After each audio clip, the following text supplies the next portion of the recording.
बिस्मिल्लाहिर्रहमानिर्रहीम। अस्सलाम वालेकुम। Welcome to our channels my doctors. आज हम बात करेंगे role and scope of psychologist in society. आज का जो हमारा टॉपिक है वो बड़ा इम्पोर्टेंट है उन स्टूडेंट्स के लिए जो साइकोलॉजी को पढ़ चुके हैं या ऐसे स्टूडेंट्स जो इंटरेस्ट रखते हैं साइकोलॉजी में और एज अ मेजर सब्जेक्ट इसे आगे लेके जाना चाह रहे हैं। आज हम बताएंगे कि आज की सोसाइटी में 2021 में साइकोलॉजी का क्या स्कोप है, क्या रोल है और नेक्स्ट फ्यूचर में हम कौन कौन से एरियाज़ को टच कर सकते हैं अगर आपने ये स्टडी की हुई है तो। सबसे पहले हम आपको एक्सप्लेन करेंगे कि साइकोलॉजी है क्या है। आज पहले जो थे ना लोग वो साइकोलॉजी को इम्पोर्टेंस नहीं देते थे या साइकोलॉजिस्ट के पास जाना कोई पसंद नहीं करता था, लेकिन जो आज का दौर है इसमें ना सिर्फ फैमिलीज़ बल्कि पेरेंट्स बड़ा इम्पोर्टेंस देते हैं और इंटरेस्ट रखते हैं इस सब्जेक्ट में। अगर उनके क्लाइंट को या अगर उनके फैमिली में या उनके किसी भी चाइल्ड को कोई इशू है तो वो अब उस पर सख्ती नहीं करते बल्कि उसे साइकोलॉजिस्ट के पास लेके जाते हैं और उनसे पूछते हैं कि बच्चे को ये प्रॉब्लम्स क्यों हैं। अगर वो झूठ बोल रहा है तो वो क्यों ज़्यादा झूठ बोलता है, बदतमीज़ी करता है क्यों बदतमीज़ी करता है, वो बात क्यों नहीं मानता। तो आजकल के जो पेरेंट्स हैं वो कुछ समझदार हो गए हैं, वो अपने बच्चों को मारते नहीं है, सख्तियाँ नहीं करते, बल्कि वो वजह जानने की कोशिश करते हैं कि अगर बच्चा अग्रेसिव या स्टबन बिहेवियर कर रहा है तो उसकी वजह क्या है। साइकोलॉजी एक ऐसा सब्जेक्ट है जो डील करता है मेनली ह्यूमन बीइंग को। उसको देखता है उसका मेंटल प्रोसेस क्या है, उसका बिहेवियर क्या है, उसके अपने इन्वायरमेंट में। इन्वायरमेंट बड़ा इंपॉर्टेंट चीज़ है, इसको हम ऐसा एस्पेक्ट है जिसे हम इग्नोर नहीं कर सकते कि जनाब ये इन्वायरमेंट को छोड़ दिया जाए। अगर एक बाय बर्थ बच्चा बड़ा ज़हीन है, इंटेलिजेंट है, उसमें बड़े स्किल्स हैं, लेकिन वो अपने इन्वायरमेंट में एडजस्ट नहीं कर पा रहा क्योंकि ऐसे लोग उसके इर्द गिर्द हैं जो उसे कंफर्ट नहीं देते, क्रिटिसाइज़ करते हैं, तो आहिस्ता आहिस्ता धीरे धीरे वो जो प्रॉब्लम्स हैं स्लोली प्रोसेस के साथ वो शुरू हो जाती हैं। तो इसलिए जो इन्वायरमेंट है वो बड़ा इम्पोर्टेंट रखता है। अगर ऐसे बच्चे जिनका मेंटल प्रोसेस ठीक है, बिहेवियर ठीक है, अगर उनको प्रॉब्लम है तो देखें प्रॉब्लम है कहाँ पर। इश्यूज आ रहे हैं तो अगर इन्वायरमेंट में तो नहीं है जो सारे एरियाज़ को डिस्टर्ब कर रहे हैं। नेक्स्ट आए तो हम ये जानना ज़रूरी है कि एज अ साइकोलॉजिस्ट आप में एबिलिटीज़ पाई जा रही हैं, आप हकीकत में हैं क्या हैं। दूसरे बेशक आपको ना जानते हो लेकिन पर्सनली हम अपने आप को बहुत अच्छे से जानते होते हैं। A psychologist should be a good listener. एक साइकोलॉजिस्ट को हमेशा बहुत अच्छा सुनने वाला होना चाहिए। ये नहीं है कि उसमें पेशेंस ही नहीं है, कोई बात कर रहा है वो बात टोक के अपनी बात बता रहा है। एक साइकोलॉजिस्ट के लिए बहुत ज़रूरी है कि वो दूसरों को सुने। जब हम अपने क्लाइंट को या किसी को भी सुनते हैं ना तो हमें असल रीज़न्स निकल के हमारे सामने आ जाता है। हम वो क्वेश्चनिंग कर करके भी नहीं कर सकते, लेकिन कैथारसिस से और सुनने से, जब क्लाइंट बात कर रहा है उसे ठीक ठीक से सुनने से हम हर चीज़ को ना सिर्फ जान सकते हैं बल्कि इस तरीके से हमारे क्लाइंट को भी अंदाज़ा हो जाता है, रियलाइज़ हो जाता है कि उसे प्रॉब्लम है क्या है। आप देखें आपकी नेचर ऐसी है कि आप पर लोग ट्रस्ट कर सकते हैं, आप दूसरों का सीक्रेट रख सकते हैं कि आप एक बात सुन के जगह जगह बताते हैं। देखें जो कॉन्फिडेंशनैलिटी होती है ना वो बड़ी इंपॉर्टेंट होती है। जो क्लाइंट है ना वो आप पर ट्रस्ट करता है, वो चाहता है कि जब आपसे बात करता है ना आप वो कभी किसी से करें ना। आप देखें आपकी नेचर जो है वो दूसरों की हेल्प करने वाली है कि नहीं, क्या वाकई जेन्युइनली आप दूसरों की केयर करते हैं। देखें ये जो चीज़ें होती हैं ना, सारी जो एबिलिटीज़ होती हैं, कुछ चीज़ें बाय बर्थ होती हैं, इंसान के अंदर होती हैं। कुछ लोग बड़े काइंडनेस होते हैं, उनमें बड़ी नरम दिल के होते हैं, बड़े काइंड होते हैं, तो वो ज़रूरी नहीं है कि उन्होंने ये बिहेवियर लर्न नहीं किया होता है। बिहेवियर हम मोस्टली लर्न करते हैं, लेकिन कुछ बिहेवियर होते हैं वो हम लर्न नहीं करते, वो बेसिकली हमारे अंदर होते हैं, बाय बर्थ होते हैं, हमारे इंस्टिंक्ट में होते हैं। आपको ज़रूरी है कि आप अपने आप को, अपनी ज़ात को अच्छे से जानें। ये ज़रूरी नहीं है आप बहुत अच्छे हों। कुछ चीज़ लोग, हर इंसान में अच्छी चीज़ें भी होती हैं और बुरी आदतें भी होती हैं। मेन चीज़ ये है कि आप हर चीज़ को एक्सेप्ट करें, ऑन करें। अगर आप में कोई नेगेटिविटी है तो उससे तब्दील करें पॉजिटिविटी में।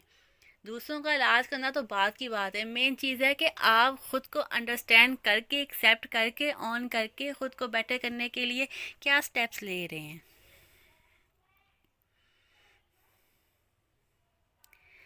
आप सिर्फ सिलेक्टिव लोगों के साथ अच्छा रवैया रखते हैं, बात कर सकते हैं जो आपको पसंद आए, या हर तरह के लोगों को आप डील कर सकते हैं। क्योंकि अगर आप क्लिनिकल प्रैक्टिस में जाते हैं या साइकोलॉजी के कोई भी आगे फील्ड को चूज़ करते हैं, तो आपको हर तरह के लोगों के साथ डील करना पड़ेगा। लोग आपके पास दूसरे मुल्क से आके इंग्लिश भी बोलेंगे, दूसरी लैंग्वेजेस भी बोलेंगे, गांव से आके लोग पंजाबी भी बोलेंगे, उर्दू भी बोलेंगे, कई इतना बोलेंगे कि आप खुद परेशान हो जाएंगे। तो क्या आप सबको डील कर सकते हैं? पेशेंस है आपके अंदर कि अगर बच्चे की काउंसलिंग के बाद उसकी माँ आके 1.5 घंटा आपका सर खा रही है, तो आपको पता होना चाहिए कि आप उसको कैसे डील करेंगे कि वो भी नाराज़ ना हो और आप भी कम से कम अपना टाइम स्पेंड कर सकें। आप जो हैं वो एक स्टेबल इंडिविजुअल खुद हैं। क्या आप जब दूसरों को नसीहत करते हैं, दूसरों को एडवाइस करते हैं, वो एबिलिटीज़ आप में भी पाई जाती हैं कि आप खुद कहते हैं ना, अमल कुछ और कहना कुछ और। आप में इतनी बर्दाश्त है कि अपने इन्वायरमेंट के साथ साथ अपने क्लाइंट्स को भी डील कर लें और उनको जो है टॉलरेट कर सकें। कुछ क्लाइंट्स ऐसे होते हैं वो सब चीज़ें नहीं बताते, वो कुछ पॉइंट्स को हिडन कर देते हैं, क्योंकि कुछ चीज़ें ऐसी होती हैं जो हम अपने आप को भी नहीं बताते। हमारे अंदर ऐसे एस्पेक्ट्स होते हैं जो हम खुद से भी डिस्कस करना पसंद नहीं करते। तो क्लाइंट्स भी कुछ चीज़ें आपसे हिडन कर लेता है, लेकिन कहीं ना कहीं वो आपको क्लू दे जाता है। तो क्या आप उस क्लू को पहचान कर उसको पज़ल को आप सॉल्व कर सकते हैं? आप में क्रिएटिविटी पाई जाती है, फ्लेक्सिबिलिटी है, बेसिकली आपकी नेचर ऐसी है। अगर तो है तो वेल एंड गुड, अगर नहीं है तो आप उसको डेवलप करने की कोशिश करें, क्योंकि चेंजिंग जो है वो एक इस दुनिया का असूल है, वो हर टाइम होती रहती है। आज का जो वक्त और टाइम है वो नेक्स्ट कभी भी नहीं आना। 2021 में पेशेंट के साथ साथ जो 2021 में क्लाइंट जो हमारा है वो बड़ा समझदार हो गया है। वो हर किसी के पास नहीं चला जाता ट्रीटमेंट के लिए, पहले देखता है, सर्च करता है, बात करता है, पूछता है, फिर अंडरस्टैंडिंग जब उसे आती है तब वो जाता है। उसे पता है कि अगर उसने किसी से कंसल्ट करना है, साइकोथेरेपी करवानी है, तो उसने किसके पास जाना है, जिसको वे ऑफ लाइफ दिखा रहा है, उसे सजेशन दे रहा है, वो खुद क्या है, उसकी पेरेंट्स क्या है, उसके बारे में वो हर चीज़ को जानता है। पहले क्लाइंट होता था, दांत चेक करवाना जाता था, स्टमक की मेडिसिन ले आता था, बुखार के लिए जाता था, उसकी मेडिसिन चेक लेता था, 7 हड्डियों की दवाई ले लेता था। आजकल जो है ट्रेंड वो बिल्कुल चेंज हो गया है। क्लाइंट हर चीज़ पर बहुत ज़्यादा जो है वो फोकस करता है। अगर वो किसी एक चीज़ के बाद गया है तो नेक्स्ट उसने नहीं जाना। अगर उसने कोई प्रॉब्लम है तो उसके लिए उसने उसके स्पेशलिस्ट के पास ही जाना होता है। तो जब उन्होंने जाना है, टाइम लगाना है, तो उन्होंने हर चीज़ को नोट करना होता है। तो ज़रूरी है कि जो हमारा क्लाइंट है उसकी अवेयरनेस बेहतर हो और वो ऑनेस्ट हो, उसमें रिस्पॉन्सिबिलिटी लेने की भी एबिलिटीज़ हों। ठीक है, अगर वो इस काबिल हो कि वो दूसरों की भी हेल्प कर सके। ये नहीं है कि दूसरों की बात सुन के उसका खुद रोना निकल गया है, उसने रोना शुरू कर दिया है। हर चीज़ जो है वो मैटर करती है। जब आप वो क्लाइंट बात कर रहा हो तो उसे पता चलना चाहिए कि आप उसकी बात को अंडरस्टैंड कर भी रहे हैं कि नहीं कर रहे हैं, क्योंकि वो आपके पास तब भी आगे नेक्स्ट सेशन लेने आएगा जब उसे पता होगा कि उसने जो कुछ भी कहा है आपने उसे अंडरस्टैंड किया है। अब पेरेंट्स के साथ साथ सच्चाई की बड़ी अहमियत है जो आजकल ख़त्म होती जा रही है। पेशेंस की, करेज की, हर चीज़ जो है वो अफेक्ट करती है। ऐसा कुछ नहीं है कि कोई चीज़ है और अफेक्ट नहीं कर रही है, हर चीज़ मैटर करती है। तो जब भी आपने काम करना है तो आपको पता हो कि आप क्या हैं, आपको हर चीज़ के बारे में जानकारी भी हो। साइकोलॉजिकल सोसाइटी और कम्युनिटी में आप वर्क करें। ठीक है, सोसाइटी और कम्युनिटी को ज़रूरत है इस वर्क की। ठीक है, आप वॉलंटरली ऐसा काम करें और दूसरों की हेल्प करें, देन ही आपके लिए स्कोप है और आगे काम कर सकते हैं आप लोग। तब भी काम करेंगे जब आप काम करना चाहेंगे, और अकेले कोई कुछ नहीं कर सकता। ठीक है, टीम वर्क बड़ा ज़रूरी होता है। दूसरों को पीछे करने की बजाय उनको साथ लेके चलें। आप एक ऐसे इंसान ना बने जिसके पास सिर्फ सक्सेस है, अपनी वैल्यू भी रखें। ठीक है, क्योंकि हमेशा वही बंदा कामयाब नहीं होता जो एक सीट पे बैठा है और वो कुछ अर्न कर रहा है ज़्यादा। हमेशा वो कामयाब एंड पे होता है जिसकी कोई वैल्यू होती है, जिसकी अब वो वैल्यू हमेशा उसी की होती है जिसकी कुछ वैल्यूज़ होती हैं। ये अगर आप कामयाब होना चाहते हैं तो आपको फोकस होना चाहिए कि आपने करना क्या है, क्या करना चाहते हैं आप, और नेक्स्ट क्या करेंगे आप। अगर कुछ कर रहे हैं तो उसका क्या बेनिफिट्स है और फ्यूचर में आगे आप क्या करेंगे। आपके लिए, किसी भी बंदे के लिए जब कामयाब होने के लिए फोकस होने के साथ साथ उसको स्मार्ट होना बड़ा ज़रूरी है। किसी भी गोल को अचीव करने के लिए 5 स्टेप्स की ज़रूरत होती है। हमेशा आप ऐसा गोल बनाएं जिसमें 5 क्वालिटीज़ पहले से मौजूद हो। आपका गोल हमेशा स्पेसिफिक होना चाहिए, मेजरेबल होना चाहिए, अचीवेबल होना चाहिए, रियलिस्टिक हो, हकीकत की बिना पर हो। आप ख्वाब में कोई गोल ना बना लें जिसको आप कंप्लीट कर ही नहीं सकते, और ऐसा गोल बनाएं जो टाइमली कंप्लीट हो सकता है। अगर आपका कोई भी फोकस है, कोई भी आपका गोल है, वो तब ही कंप्लीट हो सकता है जब आपने 5 इन स्पेसिफिक स्टेप्स पर गौर किया हो और इसको स्पेसिफाई किया हो। अगर आप इन 5 स्टेप्स को गौर कर लें और इनको आप देख लें तो आपके लिए कोई भी गोल अचीव करना मुश्किल नहीं होगा। आपकी नेट वर्थ हमेशा तब होती है जब आपके अंदर नॉलेज होता है और स्किल्स होते हैं।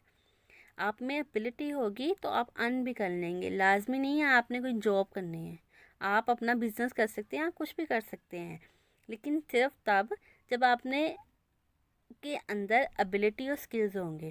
आजकल वो हमारी सोसाइटी और माशरा हो गया कि लोग पैसे लेके भागते हैं कि किसी के पास सही स्किल्स हों और वो हमें काम करके दे। आजकल लोग पैसे भी ले लेते हैं, मुंह मांगे ले लेते हैं और काम भी नहीं करके देते। ठीक है, तो नेट वर्थ तब भी होती है, तब भी आपके पास पैसा अर्निंग आती है जब आपके पास नॉलेज और स्किल होता है, और वो एबिलिटी पर ही बेस करता है सब कुछ। स्कोप ऑफ साइकोलॉजी, आज के ज़माने में लोग पढ़ के कहते हैं कि इसका कोई स्कोप नहीं है, कुछ नहीं हो सकता, लेकिन इसका बहुत कुछ हो सकता है। आप देखें जो लिस्ट दी गई है 11 स्कोप ऑफ साइकोलॉजी को 1 बाय 1 बताया गया है। फर्स्ट में आप पाकिस्तान आर्मी को ज्वाइन कर सकते हैं, उसके आगे फील्ड्स हैं, आप ऐसे साइकोलॉजिस्ट ज्वाइन हो सकते हैं। सेकंड जो है वो ज्वाइन करें आप एयरफोर्स को, पैफ को ज्वाइन करें और आप देखें कि आप कहाँ जाते हैं। ठीक है, आप में अगर आप में स्किल्स और एबिलिटी हैं तो आपको ज़रूर जॉब मिलेगी इसमें। ठीक है, एयरफोर्स में पाकिस्तान की दोनों ऐसे एरियाज़ हैं जहाँ पे आपने सिर्फ आगे तरक्की ही करनी है। अगर इसमें आपका नहीं होता तो आप देख सकते हैं आप हॉस्पिटल सेटिंग में काम कर सकते हैं। आजकल हर हॉस्पिटल में साइकोलॉजिस्ट हैं जो कंसल्टेंसी दे रहे हैं, साइकोथेरेपी दे रहे हैं, उसमें भी डिफरेंट फील्ड हैं। आप चाइल्ड साइकोलॉजिस्ट बन सकते हैं, एडल्ट्स को डील कर सकते हैं, रिलेशनशिप थेरेपिस्ट बन सकते हैं। इसकी आगे फर्दर एक पूरी जो है वो स्टेप्स आ जाते हैं। फोर्थ में आप अपना क्लिनिक ओपन कर सकते हैं। कोई आपको इंटरेस्ट नहीं है अगर जॉब में, आप अपना काम स्टार्ट कर सकते हैं। डिफरेंट रिहेबिलिटेशन सेंटर्स हैं, ड्रग एडिक्शन के सेंटर्स हैं जहाँ पे साइकोथेरेपिस्ट और कंसल्टेंट की जॉब आती रहती हैं, और वो MSc psychology, MPhil psychology, MS psychology और जो है ये एडीसीपी डिप्लोमा वालों को रेफ़र करते हैं, रेफ़र भी करते हैं, प्रेफरेंस भी देते हैं इन्हें। ठीक है, और जो रिसर्चर्स हैं, अगर आप साइकोलॉजी में आप अच्छे स्टूडेंट्स रहे हैं, आपको रिसर्च करनी आती है, आप एज अ रिसर्च असिस्टेंट काम काज कर सकते हैं, आप एज अ रिसर्चर अपना काम कर सकते हैं। अगर आप में आर्टिकल राइटिंग की स्किल्स हैं, एबिलिटीज़ हैं, देखिए बात वहीं आ जाती है, आप में एबिलिटी क्या है, आपको आता क्या है। आप ब्लॉगिंग कर सकते हैं, अपना ब्लॉग बना लें, आर्टिकल लिखें, आप क्यों नहीं आगे तरक्की करेंगे, सब कुछ कमाएंगे। अब सिर्फ आप में एबिलिटी और स्किल्स की ज़रूरत है, पैसा आपके पीछे भागेगा, आपके हाथ खुद ही आ जाएगा। अगर आपकी एबिलिटी और स्किल्स के साथ अगर आप स्टडी करते हैं, आप में कॉन्फिडेंस लेवल है बहुत अच्छा है आपका, और अगर आप काम करते हैं तो आप मोटिवेशनल स्पीकर बन सकते हैं, लोगों को मोटिवेट कर सकते हैं। आप देखें, आप जगह जगह यहाँ पे कोई भी हो जाए, जी कौन आया मोटिवेशनल स्पीकर है, कौन है वो लोग, हम में से ही है ना। बस यही चीज़ है कि उसमें एबिलिटी है, स्किल्स हैं, स्टडी तो उनकी यही कुछ पढ़ा हुआ है उन्होंने। ठीक है, तो एबिलिटीज़ जो आ जाती हैं वो ऐसे ही नहीं आ जाती। आप बुक्स पढ़ें, आप स्टडी करें, तो क्यों आप नई रिसर्चेज आती हैं उन्हें पढ़ें, जब भी कोई आप में से कोई ऐसा स्टूडेंट है जो रोज़ाना एक आर्टिकल पढ़ता हो, वीकली एक आर्टिकल पढ़ता हो, मंथली एक आर्टिकल पढ़ता हो, नहीं, आप किताबों से बहुत दूर हो गए हैं। ठीक है, अगर आप ऑनलाइन भी हैं जी, आप नेट के कीड़े भी हैं, तो ऑनलाइन से आपने कभी कोई आर्टिकल सर्च करने की कोशिश की है? जब तक आप पर करेंगे नहीं, काम होगा नहीं। अगर आपको ये कुछ भी नहीं होता, आप यूनिवर्सिटी ज्वाइन कर लें, ठीक है ना, आप पीपीएससी के टेस्ट दें, आप स्कूल्स में जॉब कर सकते हैं, एज अ साइकोलॉजिस्ट जॉब कर सकते हैं, as a educational consultant job कर सकते हैं। Different universities, academies and colleges में मेजर सब्जेक्ट के तौर पर साइकोलॉजी को पढ़ाया जा रहा है। एक बड़ी अच्छी अपॉर्चुनिटी है, अगर लोगों का इंटरेस्ट हो रहा है पढ़ने के लिए, तो इस तरह से नई जॉब्स भी आ रही हैं। आप सीवी जमा करवाएं, ज़रूर आपको कॉल आएगी। ठीक है, अगर आप इंटरव्यू क्लियर करते हैं तो आपको जॉब भी मिलेगी। मेन चीज़ क्या है, आपको आता हो, साइकोलॉजी क्या है आपको पता हो। ये आपको 10 बताए गए हैं डिफरेंट फील्ड्स जहाँ पे आप जाकर एज अ साइकोलॉजिस्ट तरक्की कर सकते हैं। ठीक है, आपको बहुत ज़्यादा बेनिफिट्स भी होंगे, सिर्फ ये नहीं कि आपने तरक्की करनी है, आप अर्न भी करेंगे, जितना चाहें उतना अर्न कर सकते हैं। और अगर आप कहते हैं कि जनाब इनके अलावा भी हम कुछ नहीं कर सकते, जनाब हम जा नहीं सकते, हम घर हैं, अब हमें क्या फ़ायदा घर बैठ के साइकोलॉजी पढ़ने का। आप घर बैठकर ब्लॉगिंग कर सकते हैं, इसके साथ आप online as a clinical psychologist consultant भी काम कर सकते हैं। डिफरेंट वेबसाइट को ज्वाइन करें। अगर आप अपना काम करना चाहते हैं, आप फेसबुक खोलें, एक आराम से सिंपल वे है, आप एक फ़ेसबुक का पेज बना लें, उस पर आप अपनी जो है ऑनलाइन दें अवेलेबिलिटी, और देखें कि आपके पास क्लाइंट कैसे आते हैं। ठीक है, अगर इससे भी अगर आपका काम नहीं बनता तो आप एक यूट्यूब चैनल बना लें, आप उस पर काम करें। देखें, अगर आप कुछ करेंगे नहीं तो आप तरक्की नहीं कर सकते। अगर आप कुछ हासिल करना चाहते हैं तो उसके लिए आपको मेहनत करनी पड़ेगी। इसके अलावा इस role of and scope of psychology के अलावा और इससे रिलेटेड कोई भी क्वेश्चन हो आपका, तो आप कमेंट बॉक्स में हमें कमेंट करें। हम ना सिर्फ उसका जवाब देंगे, अगर उससे रिलेटेड कोई वीडियो बननी हुई तो हम वो भी बनाएंगे आपके लिए।